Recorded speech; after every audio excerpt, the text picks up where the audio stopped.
नमस्कार। आप देख रहे हैं बिस्तक का खास शो। शेयर बाजार में निचले स्तरों से बहुत तगड़ी रिकवरी देखने को मिली और कारण ये कि डोनाल्ड ट्रंप थोड़े से नरम पड़ रहे हैं। टैरिफ तो उन्होंने लाद दिए, लेकिन अब वो बैकफुट पे जा रहे हैं। स्टॉक मार्केट के पर्सपेक्टिव से कितनी बड़ी खबर है, इसका क्या असर होगा? और अगर आप म्यूचुअल फंड में निवेश करते हैं तो ये शो आपके लिए बेहद खास है। हमारे साथ एक खास मेहमान आज मौजूद हैं, सोनम उदासी जी से मौजूद हैं, टाटा एसेट मैनेजमेंट के senior fund manager. Sonam sir नमस्कार, स्वागत है आपका बिस्तक पे। नमस्कार। सो जैसे मैंने अपने इंट्रोडक्टरी रिमार्क में कहा कि डोनाल्ड ट्रंप यही तो है एपी सेंटर में। इन्होंने ही तो जब अनाउंसमेंट्स करनी शुरू करी थी टैरिफ्स की, तो उसके बाद स्टॉक मार्केट गोते लगाता चला गया था। लेकिन अब पिछले कुछ दिनों से कुछ ऐसा हुआ कि ये थोड़ी सी ढील की बात कर रहे हैं। इनफैक्ट चाइना से भी ये बात कर रहे हैं नेगोशिएशंस की, और बोल रहे हैं जितने टैरिफ पहले लगा दिए ज्यादा लगा दिए, खुद ही बोल रहे हैं, और वो कम हो सकते हैं। तो अब मार्केट आपको कैसे लग रही है मौजूदा स्तरों पर, और क्या इसका पॉजिटिव इम्पैक्ट पड़ेगा? तो देखिए, ये बात सच है कि उनके नरम होने से मार्केट में थोड़ा फर्क पड़ा है।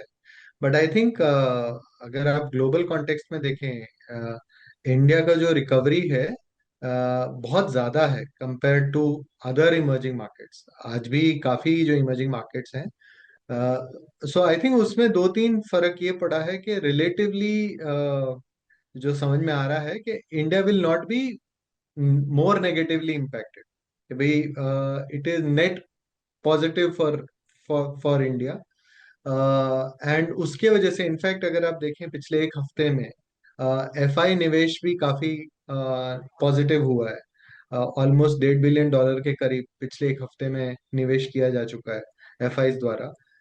एंड वो एक बड़ा कारण है मेरे ख्याल से उस सेंटिमेंट को चेंज करने के लिए। लेकिन सर अभी कुछ ऐसा डर का मूड माहौल तो नहीं है कि दोबारा वही लेवल देखने को मिलेंगे जो पहले देखने को मिले थे? बहुत तो तगड़ी दिख वाली थी। क्या सब कुछ जो वर्स्ट था वो फैक्टर इन कर लिया मार्केट ने अभी? मैं ये कहूंगा कि 90% ऑफ जो वर्स्ट न्यूज है वो फैक्टर्ड इन है। देखिए, नेगेटिव क्या था कि आपकी जीडीपी ग्रोथ स्लिप कर गई थी, आप बिलो 6% आ गए थे, एफआईज बेच रहे थे, यूएस 10 ईयर जीसेक 4.5% है, और आपका तो अब जहां अनसर्टेनिटी आई एंड लोगों ने रियलाइज किया कि इंडिया की growth will come back, government की फोकस आ गई वापस ग्रोथ पे, बैंक्स के लिए मनी सप्लाई बढ़ गया है, आरबीआई ने लिक्विडिटी बहुत ज्यादा इनिशिएट की है पिछले ऑलमोस्ट एक महीने में। तो these are factors that have change. आपने डोमेस्टिकली खुद को चेंज किया है, एफआईज का व्यू आपकी तरफ पॉजिटिव हुआ है, एंड एक एक्सपेक्टेशन आ रही है कि जो ग्रोथ आउटलुक है यहाँ से इंप्रूव होनी चाहिए, जो गिर गई थी दिसंबर क्वार्टर में। तो जैसे जैसे वो नंबर आएंगे आपका जो नेगेटिविटी है, इनफैक्ट आपके करेक्शन के बाद आपकी वैल्यूएशंस भी लॉन्ग टर्म एवरेज पे आ गई हैं। So from that perspective also FIIs के लिए भी हमारा मार्केट रिलेटिवली अब इतना महंगा नहीं है जितना ऑलमोस्ट 3 महीने पहले लग रहा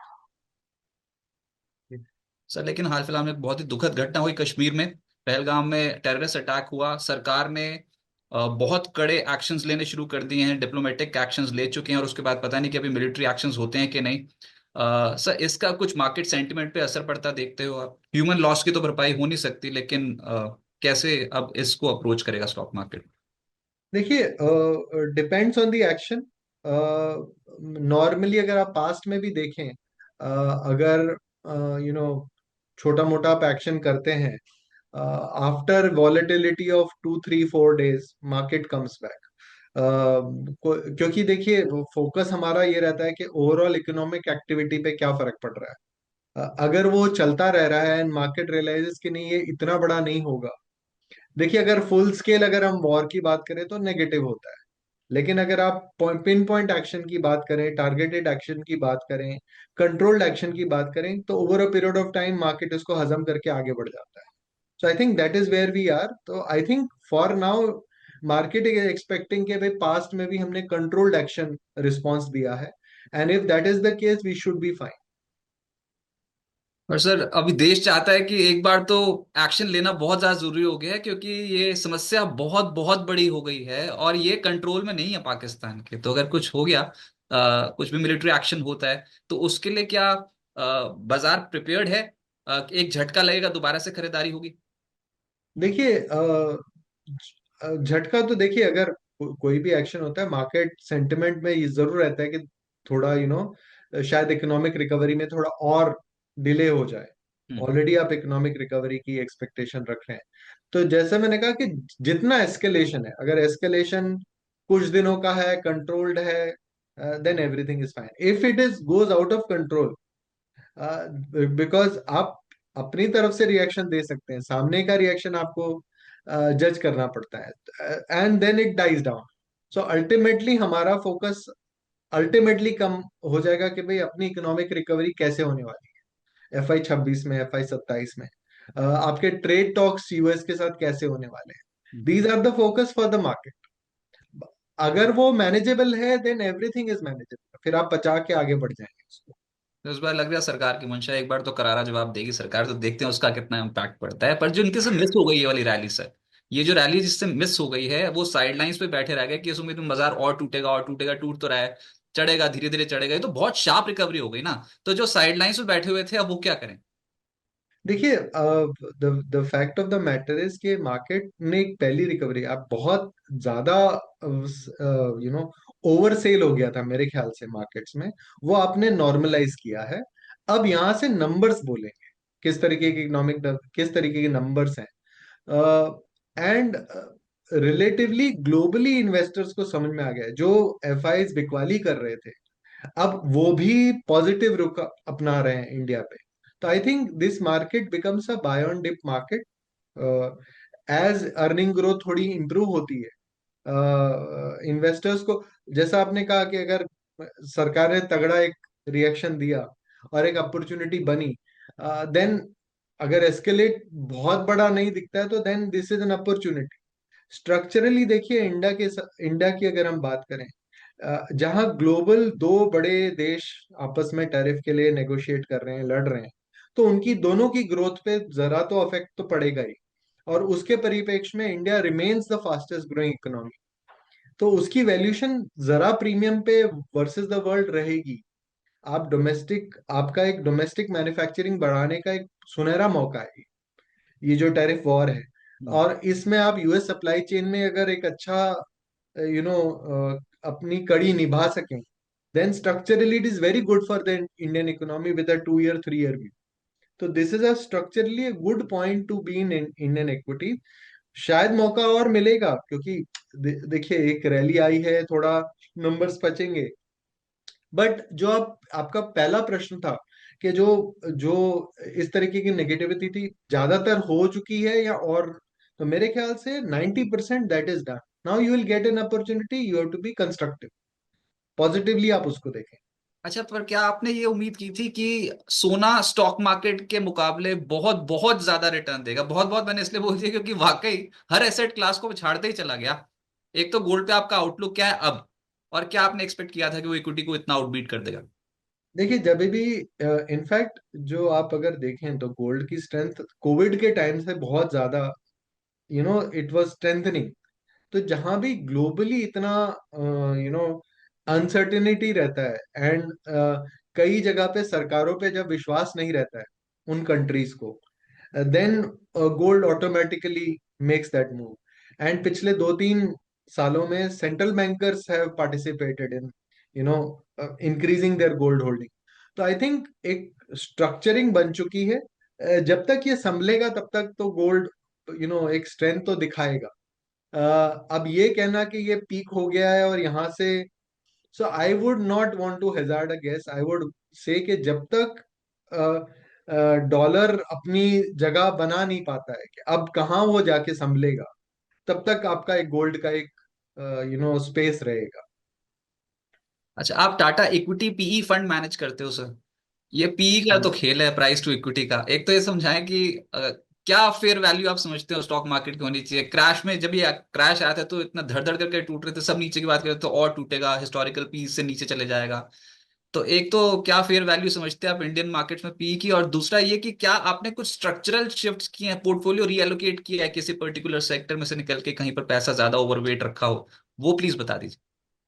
तो देखिए, पी मल्टीपल के हिसाब से अगर बात करें तो आज इंडियन मार्केट ट्रेलिंग पे 22 टाइम चल रहा है, और फॉरवर्ड पे अगर आप देखें तो almost 19.5 time based on earnings चल रहा है, which is equal to long term average. हमारा जो 10 10 ईयर का एवरेज है, उसके एकदम बराबर है। तो neither this market is cheap, neither it is expensive. अब अर्निंग ग्रोथ आपकी यहां से धीरे धीरे डबल डिजिट हुई, तो ये सस्ता लगने लगेगा। सो आपने जैसे पी फंड की बात करी, इस फंड का बॉटम लाइन ही ये है कि 70% portfolio has to be lower than Sensex. कि सेंसेक्स का अगर 22 पी है, तो 70% has to be lower than that. Structure is that, क्योंकि गवर्नमेंट की फोकस ग्रोथ पे वापस आ गई है, आरबीआई की जो फोकस है ग्रोथ पर है, लिक्विडिटी ड्रिवन है, देयरफॉर हमने फाइनेंशियल्स पे बहुत ज्यादा इसमें ओवरवेट कर दिया इस फंड में। इंडस्ट्रियल थोड़ा कम कर दिया, कंज्यूमर्स पे कंज्यूमर वेट्स थोड़े ज्यादा बढ़ा दिए, टेक्सटाइल वेट थोड़े ज्यादा बढ़ा दिए, बिकॉज कॉम्पिटिटिव शायद हमको मौका मिले वियतनाम और बांग्लादेश से compete करने का। So these are the you know small changes that we have made. Financials का आपने जिक्र कर दिया, ऐसा क्या हो गया था सर ये फाइनेंशियल्स और बैंकिंग ही क्यों, और ये क्यों हिस्टोरिकल लेवल्स को पीछे छोड़ते हुए ऑल टाइम हाई लेवल्स पे पहुंच गया बैंक निफ्टी, फिर फाइनेंशियल्स निफ्टी फाइनेंशियल को देखा ऑल टाइम हाई लेवल्स पे, ऐसा क्या हो गया था? हम तो रिसेशन रिसेशन की बातें कर रहे थे, कहीं मंदी ना आ जाए, ये बैंक्स क्या मंदी पे रिकॉर्ड हाई लेवल्स पे पहुंचते हैं? देखिए, अब मंदी, जब हम इंडियन में मंदी की बात करते हैं, तो हम कहते हैं अरे ग्रोथ 5% हो गई, तो वो हमारे लिए मंदी का माहौल है। पांच आप परसेंट की अगर, ग्रोथ? क्योंकि हम ऐसे सोचते हैं ना, देखिए दिसंबर क्वार्टर में भी आपने 5.7% जीडीपी ग्रोथ रिकॉर्ड की। मंदी का माहौल तो नहीं था, फिर भी मार्केट ने नेगेटिवली रिएक्ट किया, क्योंकि आपकी ग्रोथ ट्रेजेक्टरी 7% के आसपास एक्सपेक्टेशन थी कि भाई हम 7% ग्रोथ करेंगे। तो उसके मुकाबले क्योंकि इंडिया को पी प्रीमियम ग्रोथ के वजह से मिलता है, जो आपका पी प्रीमियम जो हम कहते हैं, तो ग्रोथ पे जब फोकस गवर्नमेंट का वापस आ गया, उन्होंने रियलाइज किया, फाइनेंस मिनिस्टर निर्मला सीतारमन जी ने जब middle middle middle income tax payer को एक थोड़ा रिलीफ दिया, that was a clear thing कि देखिए अब सिस्टम में ग्रोथ वापस आनी चाहिए। तो आरबीआई ने जैसे अब लिक्विडिटी धीरे धीरे बहाल करने की कोशिश की है पिछले 1.5 महीने में, तो ग्रोथ इज द एजेंडा। तो ग्रोथ अगर वापस आती है, तो banks are a derivative of the economy. अगर लगता है कि यहाँ से इकोनॉमी यहाँ से बेटर करेगी, से 6.5, इनफैक्ट आरबीआई का प्रोजेक्शन इस साल का 6.5% ग्रोथ का है, तो अगर आपने वो कर लिया इन एन एनवायरमेंट जहां US is growing at may be 3%, China is may be growing at 4%, देन उस डेरिवेटिव को आप एक एक्स्ट्रा मल्टीपल देंगे, तो financials will drive that growth for some time.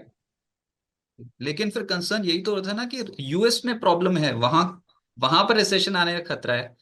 तो ऐसे मूड माहौल में आपको लग रहा है कि ये जो आरबीआई ने स्टेप्स उठाए हैं ये ग्रोथ प्रोवाइड कर देगा? ग्रोथ का काम तो सरकार का है, आरबीआई तो मॉनेटरी जो इश्यूज है वो हैंडल कर रहा नहीं, देखिए, आपके इंटरेस्ट रेट्स काफी आपने मैनेज करके रखे, है। आपके एनपीएस मैनेज किए, आपका फिस्कल डेफिसिट मैनेज किया। जब आपकी इकोनॉमी आपने मैनेज की, जब रेट दुनिया भर में कट रहे हैं, बिकॉज टैरिफ अगर आप कर रहे हैं, तो यूएस compete कर रहा है, 10 ईयर जी से उसका प्रेशर में आ रहा है, चाइना अपनी करेंसी डिवैल्यू करेगा, तो हमको भी वो रिस्पॉन्स देना पड़ेगा। तो हमको भी अपनी कॉस्ट ऑफ फंड नीचे करनी पड़ेगी, एंड क्रेडिट ग्रोथ को वापस लाना है। आपके बैंक्स में वो जगह है, तो आपने लिक्विडिटी सिस्टम को प्रोवाइड किए, ये तो आपको, क्योंकि जब आपको लगता है हमारा अब इन्फ्लेशन मैनेज हो जाएगा, क्योंकि ग्रोथ ग्लोबली घट रही है, तो इन्फ्लेशन का रिस्क कम हो रहा है, तो आपके पास वो लीवर है कि मैं इंटरेस्ट रेट कम कर दूं, लिक्विडिटी बढ़ा दूं, एंड सिस्टम को खोल दूं। तो कॉस्ट ऑफ फंड अगर कोलैप्स होता है सिस्टम में, रिस्क टेकिंग एबिलिटी बढ़ जाती है, तो आपका ग्रोथ ट्रिगर बन जाता है। तो मैं ये नहीं बोलूंगा कि 6.5% ग्रोथ भी कोई बड़ी ग्रोथ हम बात कर रहे हैं, but relative to the world we are looking very good. आपने ऐसा बोला था कि पी फंड में, टाटा इक्विटी पी फंड में जो पी होते हैं वो बेंचमार्क के मुकाबले कम होने चाहिए, तो फाइनेंशियल्स में ऐसा था उस समय? हाँ, बिल्कुल बिल्कुल, आज भी है। ओ। और उसके बाद फिर कंज्यूमर्स आपने बोला, वहां पर भी कंज्यूमर्स में क्या ये तो ट्रेडिशनल कंज्यूमर्स में एफएमसीजी भी है? देखिए, आपने स्पेसिफिक लिया तो 70% पोर्टफोलियो हमारा लो पी रहता है, 30% हम turn around, high value stock, you know थोड़ा हम राउंड करके करते हैं। तो उसमें हमने थोड़ा कंज्यूमर बढ़ा दिया, लेकिन हमको लगा कि देखिए टेक्सटाइल्स भी अब थोड़ा सस्ता हो गया, तो टेक्सटाइल्स हमने ऐड किया, वो लो पी था। अगर आप बात करें पावर फाइनेंशियल्स या पावर रिलेटेड स्टॉक, जो हमको लगा टैरिफ में पावर सेक्टर का क्या लेना देना इंडिया के, ये तो टोटली डोमेस्टिक है, उससे टैरिफ का कुछ लेना देना नहीं है। कोल सेक्टर हो गया, पावर सेक्टर हो गया, एनर्जी सेक्टर हो गया, यहाँ पे हमने अपना एक्सपोजर और बढ़ा दिया कि यार ये तो टोटली डोमेस्टिक है, इससे टैरिफ का या चाइना यूएस का कोई लेना देना नहीं है, ये तो अब हमारी ग्रोथ पर है, तो let us go overweight here. तो वो हमने वो फोकस करके कोशिश की। It worked out well. Sir तरीका तो बहुत बढ़िया है, आसान है नहीं, ये मेरे को पता है, आसान तो होगा नहीं है क्योंकि उस समय कोई देख नहीं रहा होगा वो वाले सेक्टर्स, और एकदम से अचानक से ही तेज हो गया फाइनेंशियल सेक्टर। अच्छा, जो जो प्रॉब्लम थी मार्केट की उसमें आईटी है सर, एक बहुत अंडर परफॉर्म कर गया। अभी आपको पोस्ट रिजल्ट्स बड़ी बड़ी आईटी कंपनियों के जो रिजल्ट्स आए हैं, क्या कुछ कॉन्फिडेंस दिखता है अभी कि आईटी स्टॉक्स को लोअर एंड पे खरीदना चाहिए? देखिए, अगर आपका व्यू 2-3 साल का है तो आप देख सकते हैं, क्योंकि IT index is at a low and Nifty bank index is at a high. But I think they will have problem because US growth itself is a problem, कि भाई क्या ग्रोथ करेगी, और आपके सारे क्लाइंट सेट वहां पर है, तो उनके बजट्स कटने चाहिए logically. So that is the कॉन्ड्रम।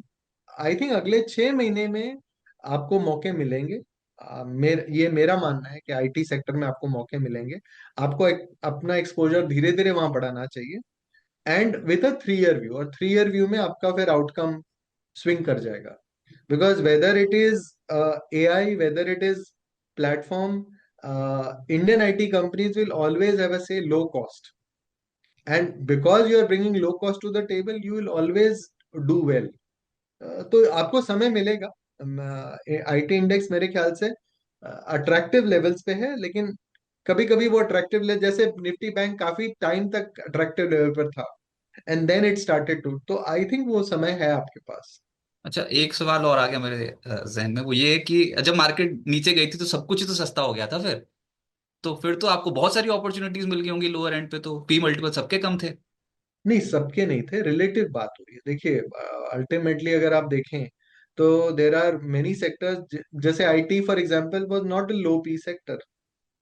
In fact अगर आप 3 महीने पहले देखें, IT index was near near highs, अच्छा। Banking index. तो आपको वो फिर एक, क्योंकि आप वैल्यू फंड है, आपको उस तरीके से पोजीशन करना पड़ता है। एंड लकीली फॉर अस उस वक्त ही ये टैरिफ का मामला और ज्यादा उभर के आया, तो the decision became very easy कि नहीं यार, जो एक्सपोर्ट ओरिएंटेड है उससे थोड़ा दूर हो जाओ, कम कर दो, और डोमेस्टिक ओरिएंटेड पे ज्यादा फोकस कर लो। सो आई अभी थिंक दैट्स व्हाट वर्क। अभी किन बातों का ध्यान रखना चाहिए सर? मार्केट में रिकवरी आई है, सब कुछ बहुत अच्छा अच्छा लगने लग गया है, तो किन बातों का ध्यान रखें अभी मार्केट पे, किनको अवॉइड करें, सेक्टर्स को कहाँ पर बने रहें?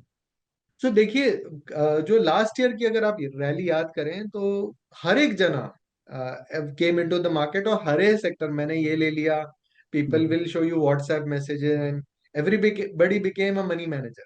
आई थिंक वो दिन गए, वो उस तरीके की तेजी हमको नहीं दिखती है।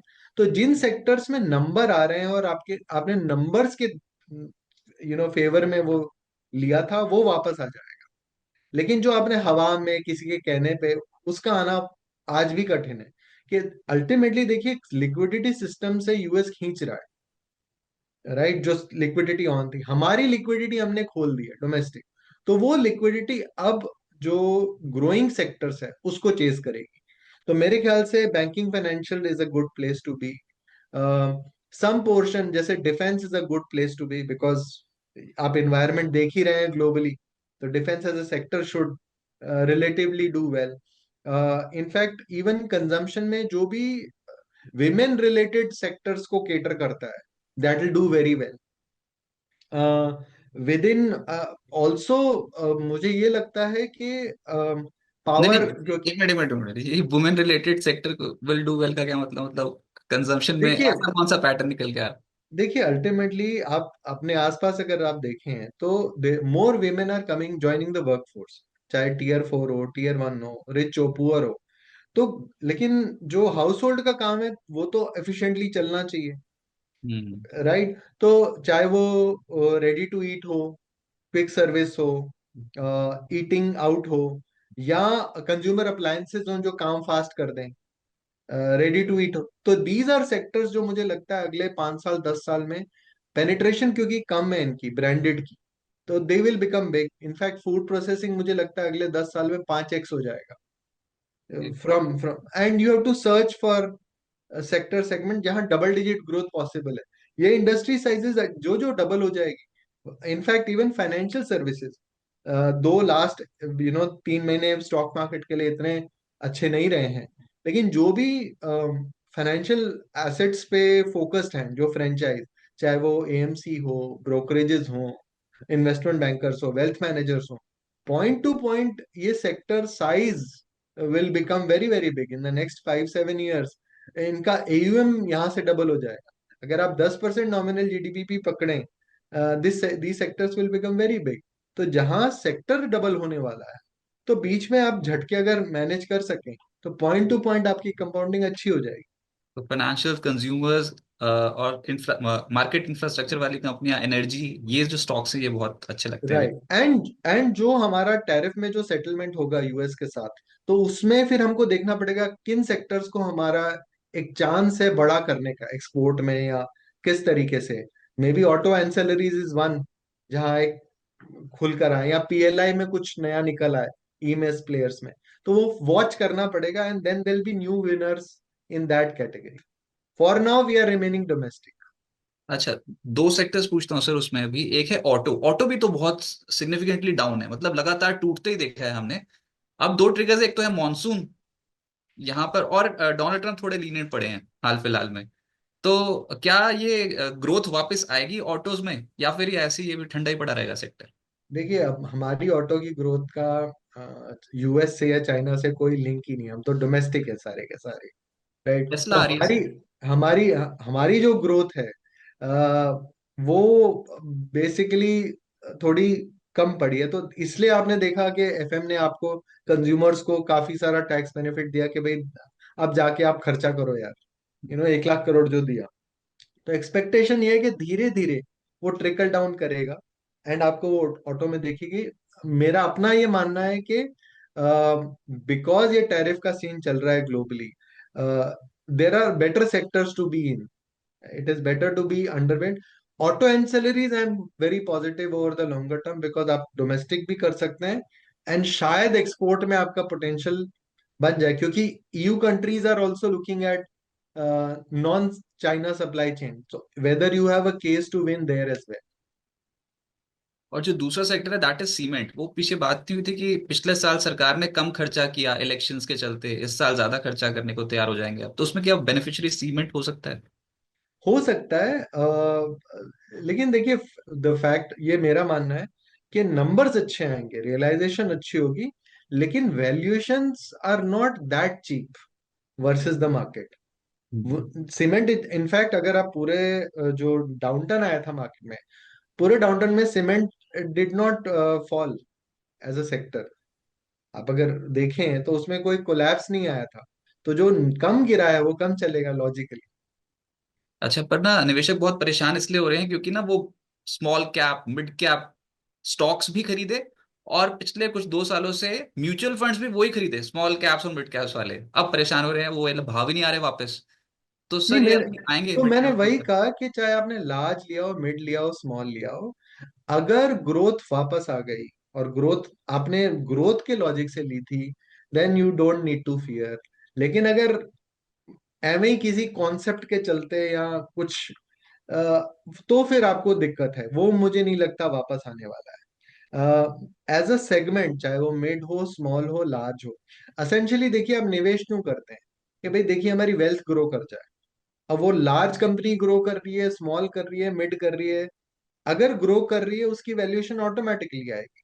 क्योंकि आप क्या देखते हैं, भाई इसकी प्रॉफिट एंड लॉस ग्रो कर रही है क्या, कैश फ्लो ग्रो कर रही है क्या। वो मेरे ख्याल से आज भी मैं कहूंगा मिड कैप और स्मॉल कैप में ग्रोथ है, लेकिन कुछ कुछ तबकों में ग्रोथ है। You you need to find what you need to do, better analysis, better research.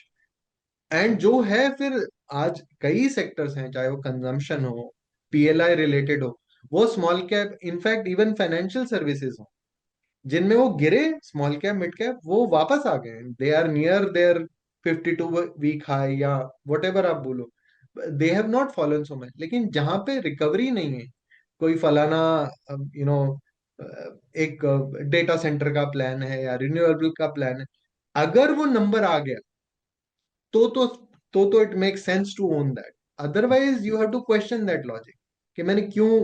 क्योंकि लास्ट जो साल था रैली का, 2024 का, कुछ भी मतलब एनीथिंग, एसएमई बोलो, small, so anything was going up just on a rumour कि अरे ये हो जाएगा।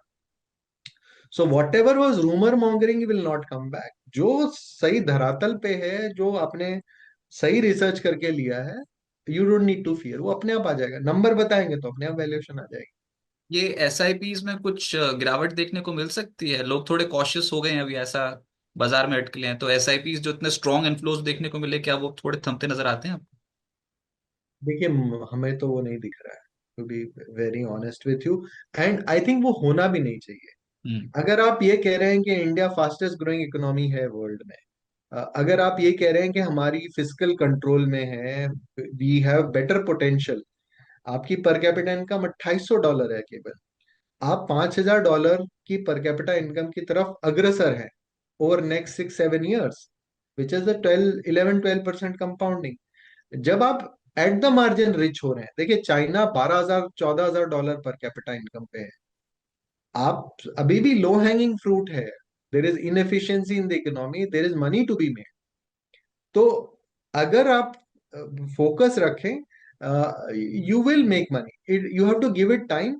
जो हम एक्स्ट्रॉर्डनरी रिटर्न की तरफ, ग्रीड की तरफ चले गए थे, वो करेक्ट हुआ है। Hmm. Indian Indian markets have always grown given return.